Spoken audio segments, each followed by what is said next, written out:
भोपाल से प्रस्तुत हैं प्रादेशिक समाचार। नमस्कार, समाचारों के साथ मैं जितेंद्र रघुवंशी। पहले मुख्य समाचार। मध्य प्रदेश उच्च न्यायालय ने जूनियर डॉक्टरों की हड़ताल को अवैध घोषित किया। 24 घंटे के भीतर काम फिर से शुरू करने का निर्देश। देश में मान्यता प्राप्त स्टार्टअप की संख्या 50,000 हुई। इंदौर में एक अनूठी पहल, कार शोरूम को ही बनाया कोविड केयर सेंटर। और टोक्यो ओलंपिक के लिए 100 खिलाड़ियों ने क्वालिफाई किया। 25 और खिलाड़ियों के क्वालिफाई होने की संभावना। अब समाचार विस्तार से। मध्य प्रदेश उच्च न्यायालय ने कोरोना काल में जूनियर डॉक्टरों की हड़ताल की निंदा करते हुए कहा कि इस अभूतपूर्व कठिन समय में डॉक्टरों को हड़ताल का सहारा नहीं लेना चाहिए। हड़ताल पर जाने के लिए जूनियर डॉक्टरों के आचरण को चुनौती देने वाली एक जनहित याचिका पर कल मुख्य न्यायाधीश मोहम्मद रफीक की अध्यक्षता में हुई सुनवाई के दौरान डिवीजन बेंच ने हड़ताल को अवैध घोषित किया और डॉक्टरों को 24 घंटे के भीतर काम फिर से शुरू करने का निर्देश दिया। युगल पीठ ने सरकार को उनके खिलाफ कार्रवाई करने का निर्देश दिया। मुख्यमंत्री श्री शिवराज सिंह चौहान ने कहा है कि प्रदेश की 12वीं बोर्ड की परीक्षाएं नहीं होंगी, परंतु जो विद्यार्थी चाहेंगे बाद में परीक्षा दे सकेंगे। आंतरिक मूल्यांकन का काम वैज्ञानिक पद्धति से होगा तथा मंत्रियों का समूह विषय विशेषज्ञों से चर्चा कर इसकी प्रक्रिया के संबंध में निर्णय लेगा। मुख्यमंत्री श्री चौहान ने कहा कि उच्च शिक्षा विभाग एवं तकनीकी शिक्षा विभाग की परीक्षाएं गत वर्ष के अनुसार ही होंगी। सरकार ने कल कहा कि आंतरिक व्यापार और उद्योग प्रोत्साहन विभाग DPIIT से मान्यता प्राप्त स्टार्टअप की संख्या 50,000 हो गई है। प्रधानमंत्री नरेंद्र मोदी ने जनवरी 2016 में केंद्र सरकार की प्रमुख पहल स्टार्टअप इंडिया का शुभारंभ किया था।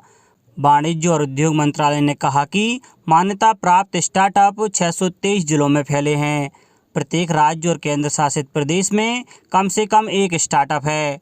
मंत्रालय ने कहा कि 30 राज्यों और केंद्र शासित प्रदेशों ने स्टार्टअप के सहयोग के लिए विशेष स्टार्टअप नीतियों की घोषणा की है। पिछले वित्त वर्ष में मान्यता प्राप्त स्टार्टअप ने लगभग 1,70,000 नौकरियां सृजित की थीं। प्रदेश के खनिज साधन एवं श्रम मंत्री बृजेंद्र प्रताप सिंह ने कल पन्ना में लोक निर्माण विभाग एवं प्रधानमंत्री ग्रामीण सड़क योजना के अधिकारियों के साथ सड़क निर्माण कार्यों की समीक्षा बैठक की। इस बैठक में पन्ना एवं अजयगढ़ में निर्माणाधीन कार्यों को शीघ्र पूर्ण करने एवं जो सड़क निर्माण कार्य प्रस्तावित हुए हैं उनका क्रियान्वयन शीघ्र करने के निर्देश दिए। शहडोल जिले में इस बार गेहूं का बम्पर उत्पादन हुआ है। समर्थन मूल्य पर लक्ष्य से 6,182 मीट्रिक टन गेहूं की अधिक खरीदी हो चुकी है। जिले में इस बार 28,000 मीट्रिक टन गेहूं खरीदी का लक्ष्य था। गेहूं खरीदी के लिए 13,349 किसानों को पंजीयन किया गया था। इनमें से केवल 10,000 किसानों ने अपनी फसल बेचने केंद्रों पर आए। लक्ष्य से अधिक खरीदी ऐसे समय हुई जब लॉकडाउन चल रहा था और मौसम भी लगातार खराब था। किसानों को उनके द्वारा बेची गई फसल का लगभग 45 करोड़ रुपए भुगतान कर दिया गया है। 30,000 मीट्रिक टन गेहूं का परिवहन किया जा चुका है। इस बार जिले में खरीदी का काम 38 केंद्रों पर किया गया। केंद्रीय इस्पात राज्य मंत्री फग्गन सिंह कुलस्ते ने बुधवार रात जिले के गोटे गांव में आपदा प्रबंधन बैठक ली। उन्होंने मीडिया को बताया कि केंद्र सरकार ने कोरोना काल के संकट भरे दौर में हर संभव मदद देने की पूरी कोशिश की है। देश भर में 551 ऑक्सीजन प्लांट प्रधानमंत्री राहत कोष से लगाए जा रहे हैं। पूरे देश को करीब 3 लाख मीट्रिक टन ऑक्सीजन केंद्र सरकार ने दिया है। मुख्यमंत्री श्री शिवराज सिंह चौहान ने कहा है कि कोविड संक्रमण की दृष्टि से अब प्रदेश का कोई भी जिला रेड जोन में नहीं है। किसी भी जिले की पॉजिटिविटी 5% से अधिक नहीं है। प्रदेश कोरोना संक्रमण से तेजी से बाहर निकल रहा है। शीघ्र ही प्रदेश को पूर्ण रूप से कोरोना संक्रमण मुक्त किए जाने के लिए हर संभव प्रयास किए जाएं।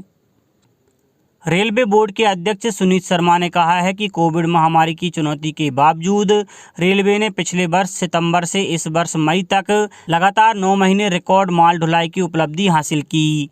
कल नई दिल्ली में संवाददाता सम्मेलन में श्री शर्मा ने कहा कि 2020-21 में अब तक के सबसे अधिक 1,233 मिलियन टन माल की ढुलाई की गई। कोरोना संक्रमण काल में देश भर में सरकारी प्रयासों के अलावा निजी सामाजिक संगठनों द्वारा जरूरतमंदों की अलग तरह से मदद की जा रही है। इस क्रम में इंदौर में सिख समाज ने एक अनूठी पहल की है। समाज ने कोरोना संक्रमित लोगों के समुचित इलाज के लिए एक कार शोरूम को ही कोविड केयर सेंटर बना दिया। शहर में यह पहला कोविड केयर सेंटर है जो कार के शोरूम को बदलकर बनाया गया है। यहाँ प्रशिक्षित डॉक्टर नर्स के अलावा सिख समाज के गरीब लोगों के लिए निःशुल्क औषधि और चिकित्सा के तमाम संसाधन मुफ्त मुहैया कराए जा रहे हैं। सिख समाज ने यह भी तय किया है कि अब गुरुद्वारों के सौंदर्यीकरण में जो राशि खर्च की जाती थी उस राशि से अब देश भर में आधुनिक अस्पताल और यूटिलिटी सेंटर बनाए जाएंगे। ब्लैक फंगस के उपचार में उपयोगी एम्फोटेरिसिन बी इंजेक्शन की किल्लत से जूझ रहे मरीजों के लिए राहत भरी खबर है। जबलपुर में ही इस इंजेक्शन के उत्पादन का रास्ता साफ हो गया है। अब उमरिया डुंगरिया स्थित रेवा क्योर लाइफ साइंसेज कंपनी को राज्य शासन ने लाइसेंस जारी कर दिए हैं। महीने के अंत तक 20 से 30 हज़ार इंजेक्शन के उत्पादन का लक्ष्य कंपनी ने निर्धारित किया है।